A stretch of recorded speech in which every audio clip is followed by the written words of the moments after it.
пронизанный шутками, весельем и дружескими состязаниями.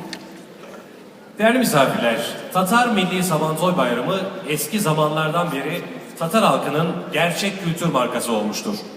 Olağanüstü popülerliğinin sırrı, eğlence, espri ve arkadaşça yarışları, samimiyet dolu rekabetten oluşan özel atmosferinden kaynaklanmaktadır. Geçen yıl 60'ı Rusya'nın yakın bölgesinden ve 24'ü uzak ülkelerden gelen insanlar Sabantoy'a katılmıştır. Bugünse Sabantoy Türkiye'nin topraklarına geldi.